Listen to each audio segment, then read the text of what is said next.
Olá, este é o Por Dentro da Política e eu vou conversar com o deputado Padre Afonso Lobato, do PV. Um prazer recebê-lo no estúdio da TV Assembleia. Muito bem-vindo, deputado. O prazer é nosso. Eu estava devendo essa vinda e com alegria que nós estamos aqui para bater um papo sobre política.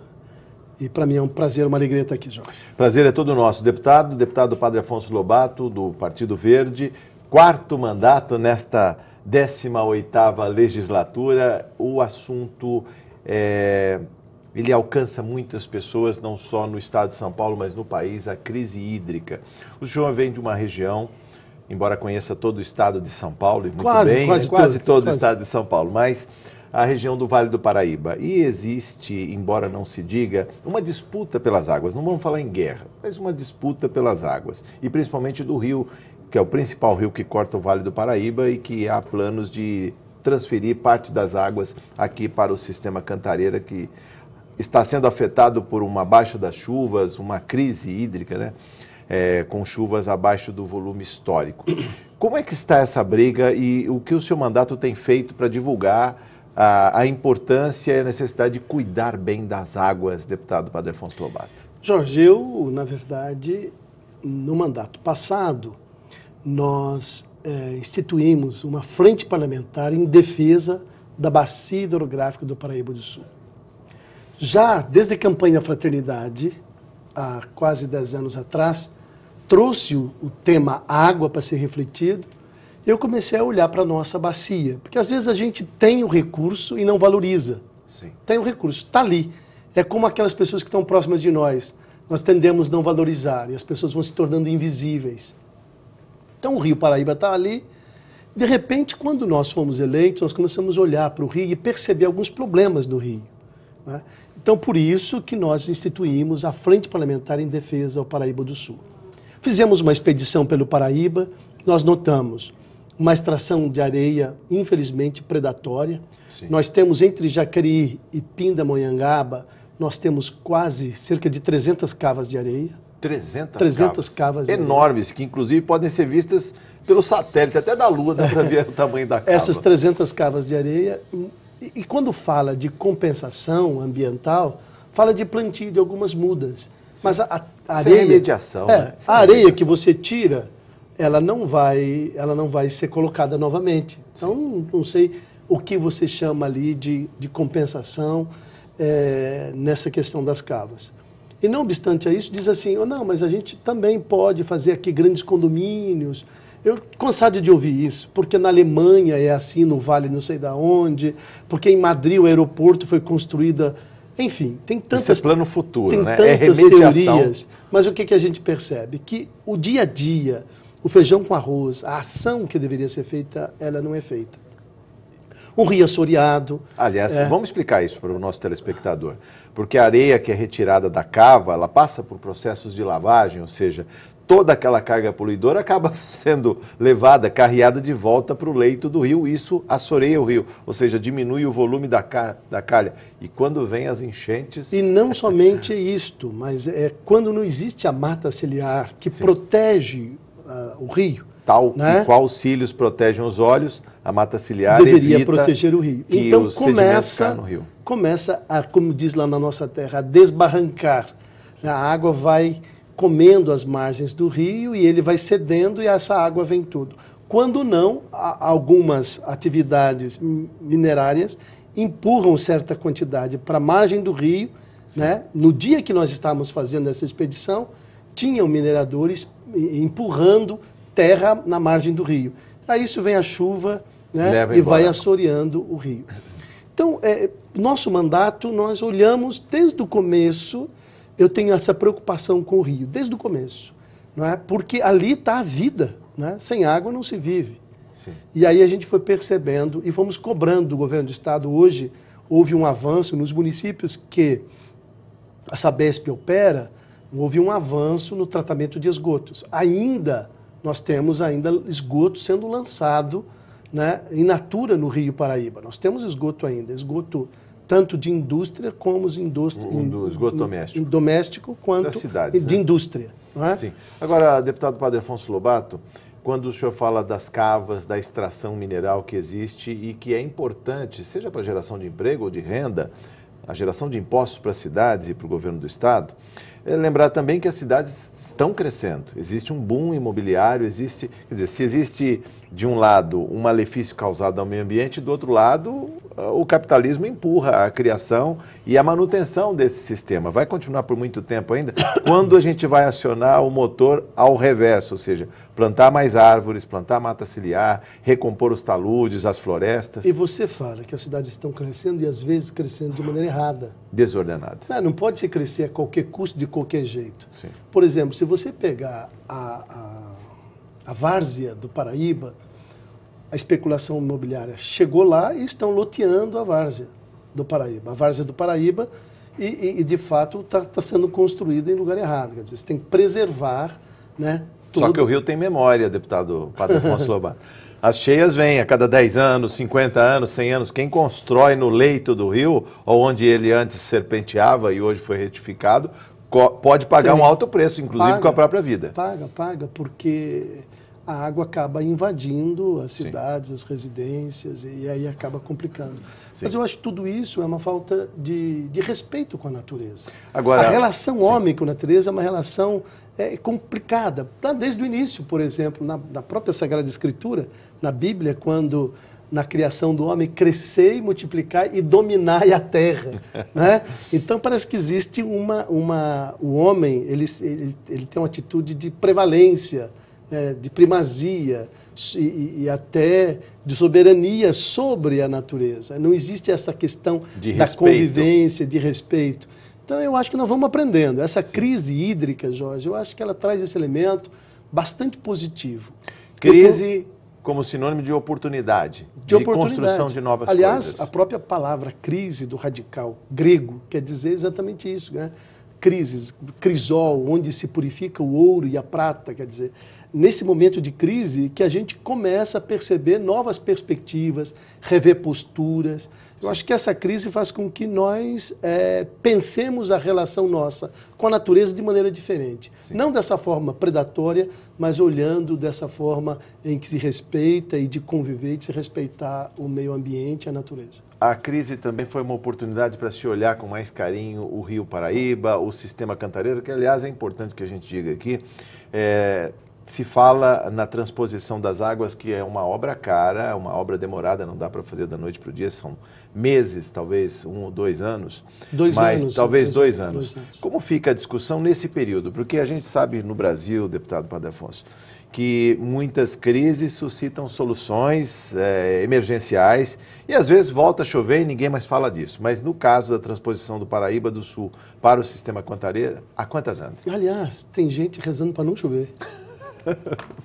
Justamente para que a gente repense e mude essa cultura, mude essa maneira de ver. Porque nós estamos pensando, nós somos obrigados a pensar.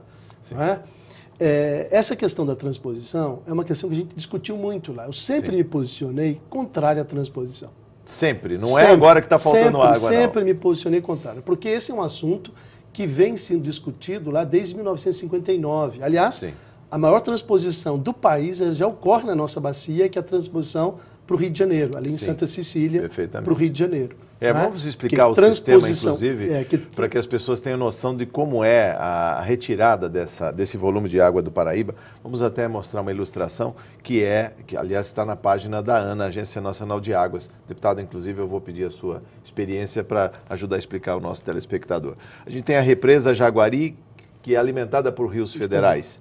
Depois tem a represa Jacareí, que também tem alimentação estadual. Volta a represa Cachoeira, que é federal. Ou seja, um sistema de represas e túneis, são diversos túneis e represas, até chegarmos ao Atibainha, que é estadual, depois o Paiva Castro, que é o último momento, porque na verdade da elevatória de Santinês. O Rio Federal é quando ele passa mais estados. Por mais de um estado. Exatamente. Então, as águas chegam ao reservatório de transferência, que é o Paiva Castro, alimenta a estação elevatória de Santinês, são 120 metros de subida, depois desce aqui para a represa de Águas Claras e alimenta o maior sistema de tratamento de água de São Paulo, que é o Guaraú.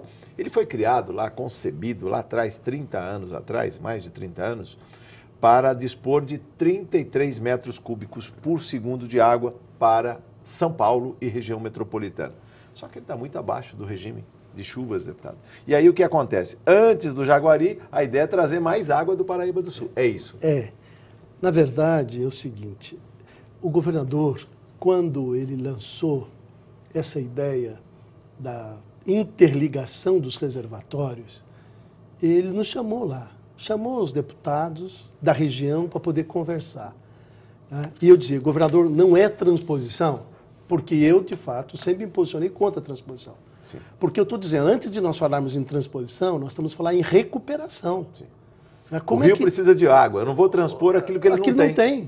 E outra, se você não cuida do que você tem, se você tem um rio assoreado, sem mata ciliar, se você tem ações predatórias, se você tem ainda esgoto in natura sendo lançado, não é? Se você tem uma série de impactos, tanto é que as macrófitas, elas são bastante presentes no determinado trecho ali do Paraíba do Sul. O rio está totalmente eutrofizado ali, todo verde. Já. Então, isto significa poluição de esgoto.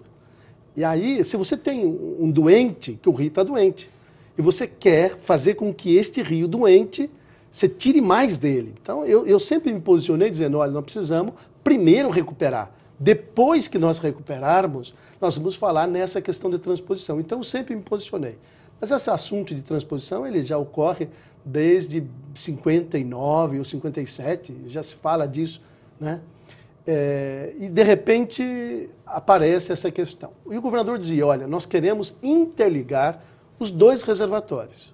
Na interligação dos reservatórios será a via de mão dupla. Então, não é transposição, porque transposição é só quando vai. Sim. Né? E ali é para aumentar a capacidade de reservação. Mas os regimes hídricos dos dois reservatórios não é muito parecido, muito semelhante? Quando um está vazio, o outro também está vazio. Mas é exatamente isso. E a pergunta que eu fiz foi exatamente essa. Quer dizer, é para fazer via de mão dupla, mas se não tem água? Nem para um, nem para o outro. outro. Mas é isso que a gente tem que cair em si. Antes da gente falar de uma obra cara, nós temos que pensar em preservar os mananciais, em recuperar as matas, né, a mata nativa, preservando os mananciais, os ribeirões. Se você não fizer isso, como é que você produz água? É um desmatamento, é pasto, nós temos aí 70% ou mais é pastagem. Né? Nós temos um plantio de eucalipto grande na região. Que também é objeto do seu mandato. O senhor está de olho na plantação. Também, logo no primeiro mandato, nós pedimos uma disciplina no plantio de eucalipto, exatamente por percebermos que o eucalipto, às vezes, plantado em lugar que não devia estar, né? Então, o manejo do eucalipto é extremamente importante, porque se ele está onde não devia estar, ele é complicação. E ainda concorre com a mata nativa. Se tira a mata nativa para plantar eucalipto. Houve tempo que se fez isso, tirar a mata nativa e plantar eucalipto. E ainda hoje ocorre crime de minerador que desmata para poder tirar areia. É um negócio absurdo. Nós temos uma fiscalização, são poucos agentes da fiscalização. CETESB também tem um funcionário muito pequeno, um grupo de funcionários que para poder fiscalizar. Então, veja, falar de transposição aí, né, parece que a gente está não olhando aquilo que deveria ser feito. Então, recuperar. Eu estava vendo uma matéria esses dias, o que foi feito em Barcelona, né, o que foi feito em outras cidades, quer dizer, compraram grandes propriedades e recuperaram a mata e ali vai produzir água. Sim. E aí você... Aliás, se pode pagar por serviços ambientais para as pessoas que mantêm a mata nativa em pé e protege nascentes e olhos d'água. A questão de erosão, você diminui a erosão. Temos hoje em Guaratinguetá, mas é tão irrisório que se faz, e em outras cidades também, de Minas Gerais. Tem algumas experiências, poucas, tímidas, acontecendo no nosso país, de você pagar por serviços produtor de água, chamado produtor d'água. Porque ele protege a sua nascente, protege o seu manancial. É essa cultura que nós devemos ter. É um pecado quando, de fato, a gente pensa... qualquer coisinha, vamos cortar essa árvore, vamos fazer, né? Essa ação que não enxerga o todo, que não enxerga o geral, é complicado. Então, quando o governador me falava dessa questão da interligação, eu exatamente perguntava, e se não tiver água? E quando não tiver água? Ah, quando tiver água, ficou como está. Então, nós temos que produzir água. Nós temos que fazer com que o Ribeirão, agora a gente está notando o Paraíba, porque como ele era canal para levar água para o Rio de Janeiro, Sim. e estava tirando água da represa, porque tinha uma vazão lá de 190, Sim. então você não percebia o rio. A partir do momento que foi diminuindo a vazão... Aliás, a vazão está tão baixa que há, no curso da Via Dutra, se pode observar pequenas centrais hidrelétricas, tão pouca água que já tem algum represamento lá, até para geração de energia. Mas eu queria também que o senhor falasse e comentasse conosco sobre a questão da redução. Recentemente, o Diário Oficial da União publicou uma resolução da Agência Nacional de Águas, a Resolução 205 de 2015, que determina vazões mínimas. O senhor já tinha falado, conversamos antes do início dessa entrevista, sobre os 110 metros cúbicos por segundo no rio Paraíba do Sul. Mas tem que lembrar que desde maio já está acontecendo essa redução. Deputado, vamos aos números. Porque de existe 190 que o senhor falou, uma exatamente. pressão. Quando o rio era mais cheio, 190 metros cúbicos por segundo, já tinha baixado para 173, depois caiu para 165 em julho do ano passado, 160 em setembro do ano passado, 140 e agora 110 metros cúbicos por segundo, ou seja, a própria Agência Nacional de Águas reconhece que as chuvas não são suficientes, estão abaixo da média histórica e o rio está com menos água. Mas isso, exatamente isso. Há uma pressão, Jorge, há uma pressão muito grande para essa diminuição, porque a gente foi percebendo que a água foi sumindo. Eu sou de Redenção da Serra, natural de Redenção da Serra. Lá tem Paraibuna, Paraitinga e Paraibuna, né? E está com problema de água. Redenção, os berços, as nascentes do Paraíba do Sul. Redenção, Natividade e Igaratá são cidades que tiveram que ser mudadas, se tornar para fazer os grandes reservatórios. Sim. Para segurar a água, para funcionar como uma caixa d'água e também para gerar energia. Agora não há um conflito de interesses, inclusive interestadual, ou seja, a população do Rio, que também precisa da água do Paraíba, a geração de energia elétrica. Como fica essa questão? E, aliás, o que é essencial? O abastecimento para matar a sede de nós, paulistas, paulistanos, ou a população do Vale do Paraíba, ou para gerar energia elétrica na Light, no Rio de Janeiro, e também alimentar o polo de indústrias que tem lá no Rio Guandu. Eu acho que é possível conjugar tudo. Conciliar. Conciliar. Se você, de fato, olhar e começar a preservar. Eu acho que nós só costumamos tirar da natureza, sugar a natureza que a natureza tem e não devolvemos à natureza. Então, eu estava realmente muito preocupado com essa não diminuição dessa vazão. Então, toda a pressão. Por quê? Hoje, no CEIVAP, existe muito mais pessoas no Rio de Janeiro do que no estado de São Paulo. A representatividade do Rio é muito mais forte lá do que de São Paulo. Por que isso? Porque acho que nós não valorizamos estes espaços de participação. Sim. Então, nós começamos a fazer uma pressão justamente por quê? Porque São Paulo tem que ser mais representado. Se você olhar e perguntar quantos do Rio de Janeiro estão representados aqui, quanto de Minas e quanto de São Paulo, você percebe que nós paulistas estamos pouco representados. Agora, o Rio de Janeiro precisa de fato desses 110 metros cúbicos por segundo? Há uma controvérsia, que parece que com metade disso já seria possível desviar essas águas para o Rio Guandu e abastecer a região metropolitana do Rio de Janeiro. E o restante, que é carreado ainda pelo Paraíba do Sul, que vai desaguar lá em Campos de Goytacazes, divisa com o Espírito Santo, ou seja... Para empurrar a água do mar. Para empurrar a água do mar. Essa é uma outra discussão. Quer dizer, a gente está falando aqui no programa de televisão, na Assembleia Legislativa, mas tem gente lá do Rio de Janeiro de olho nessa água que está caindo aqui, em Jacareí, Santa Branca. Como eu disse, eu acho que é possível ter água para todos, desde que se preserve. Então, quando o governador chamava para poder discutir essa questão, e como as pessoas lá no Palácio sabiam que eu sempre me posicionei contra a transposição, disseram, deputado, nós precisamos de água aqui em São Paulo. Eu falei, mas vocês têm. Tamanduateí, vocês têm o Tietê. Mas esses rios estão sujos, imprestáveis. Esta resposta que eu provocava. Por que estão sujos? Porque nós não cuidamos. Porque nós tratamos os rios como se fossem esgotos a céu aberto. Para carrear a sujeira difusa das cidades. Das cidades. As cidades elas foram nascendo à margem dos rios e os rios funcionavam como privadas, se jogava no rio. Tanto é que é da cultura colocar o fundo das casas para o rio e não a frente. Mas agora quando você vai, por exemplo, de férias em algum lugar, você quer um quarto alugado de frente, porque é bonito você ver. Então, a cultura vai se mudando. Então, é possível ter água para todos. Agora, o Rio de Janeiro também precisa fazer a lição de casa, precisa tratar o esgoto, né? Precisa fazer colocar água de reuso para alimentar esse parque industrial que hoje usa a água do Rio Guandu, que está empurrando ali a cunha salina, né? Água do mar que invade o Rio Essa relação Rio-São Paulo foi boa a discussão. Diminuiu a vazão? Diminuiu. Como é que está a situação lá? Faltou água? Não faltou água. Então, poxa, podia preservar essa água lá de Redenção da Serra. Eu estava começando a dizer para você, Redenção foi feita uma represa e Redenção, então, as margens da represa. Sim. Redenção agora teve suas terras férteis, Natividade, Redenção em Garatá, todas elas agora se tornaram represa. Muitas pessoas saíram, vieram para outras cidades, São José dos Campos, Taubaté, e foi vendida a ilusão que nós íamos viver de turismo. Mas essas águas não se prestavam lá atrás para a geração de energia elétrica e contenção de enchentes? Eu lembro aqui, deputado Padre Afonso Lobato, que São Luís do Paraitinga foi devastada com enchentes, tanta água, tanta chuva. Acabou com a cidade, inclusive, e ela está sendo reconstruída até hoje, vamos dizer assim. Mas hoje se olha para a água para matar a sede da cidade. Chegamos naquele nível de emergência. Como fazer? Então, se é um nível de emergência, temos que primeiro mudar a cultura. Usar a água de maneira racional. Isso. Eu vim aqui na Assembleia, hoje eu fui usar, né, o toalete aqui na Assembleia, num banheiro da frente aqui, dava para lavar 5 vezes as mãos a quantidade de água que se joga na tua internet. Nós temos que começar a mudar essa cultura.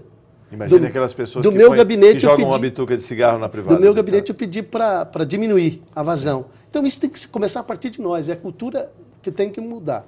Você falou da bita de cigarro. Jogar a bita de cigarro no vaso sanitário da descarga, quantos litros de água No mínimo 6 litros, se for um vaso inteligente, vamos dizer assim, né? Tá bom. E se você, quando o fumante joga 2 bitas de cigarro no chão, isso vai para onde? Para o córrego, para o rio. Pro rio. Equivale a 1 litro de óleo poluindo, 2 bitas de cigarro poluindo o rio. Então, é uma cultura que você tem que mudar, mas cada um tem que fazer a sua parte, Jorge. O poder público tem que fazer a parte, tem que planejar, fazer a parte dele, comprar, né, propriedades, na verdade, dar ao produtor d'água a possibilidade dele preservar e ser ressarcido por aquilo, né, ser pago pelos serviços ambientais dele, mas de maneira com que realmente vale a pena preservar. Nos 2 minutos que nos restam de conversa, deputado, sem querer tornar vilão qualquer agente do progresso, inclusive do país, mas não falamos da questão da agricultura e da indústria, que precisam de muita água. O que falar desse conflito que existe entre a água de beber nas casas das pessoas e o uso industrial e agrícola? Tanto é verdade que quem passa em Guararema vê um rio Paraíba caudaloso, forte, e às vezes mais adiante você já parece que vê um rio mais baixo, né, sem tanta força, aquelas pedras ali, lá em Cachoeira Paulista, por exemplo. Onde está a água do Paraíba? Ela some no meio do caminho? Tem água para tudo. Se você realmente souber, vai ter água para todo mundo. Mas tem que mudar a mentalidade. Acho que a indústria tem que realmente trabalhar com o reaproveitamento da água, o reuso da água. Sim. Tem hoje muitas indústrias trabalhando nesse sentido já. Aproveitamento da água de chuva. Eu fiz um projeto de lei que tramita nessa casa para reaproveitamento de água de perfuração de lençóis freáticos. Sim. Do lençol freático. Hoje os condomínios rebaixam aí o lençol freático, fazem 3, 4 garagens no subsolo e a água fica jogando na sarjeta. No meio daquela confusão, aqui naquela crise, do auge da crise, nós não saímos ainda, estamos no auge, mas quando se falava muito, Shopping Santa Cruz, um caminhão abastecendo o Shopping Santa Cruz, abastecendo com água, caminhão-pipa, e do outro lado, numa construção, muita água. Eu falei, mas que incoerência do ser humano. Então, essas incoerências é que nós temos que acabar. E elas acontecem numa postura individual, na minha residência, na minha postura, e acontece também na indústria, acontece também na agricultura. Então, mas a hierarquia é a água para o consumo humano. Essa água nós temos que preservar. Tem água para a agricultura? Tem. Tem água para a indústria? Tem. A partir do momento que a gente começa a mudar a nossa cultura, a nossa postura no uso racional e inteligente da água. Deputado, muito obrigado por sua entrevista. Volte mais vezes à TV Assembleia. É sempre um prazer recebê-lo aqui. Eu que agradeço. Obrigado por essa oportunidade. Eu conversei com o deputado Padre Afonso Lobato, do PV. Você ficou por dentro da política. Muito obrigado por sua audiência.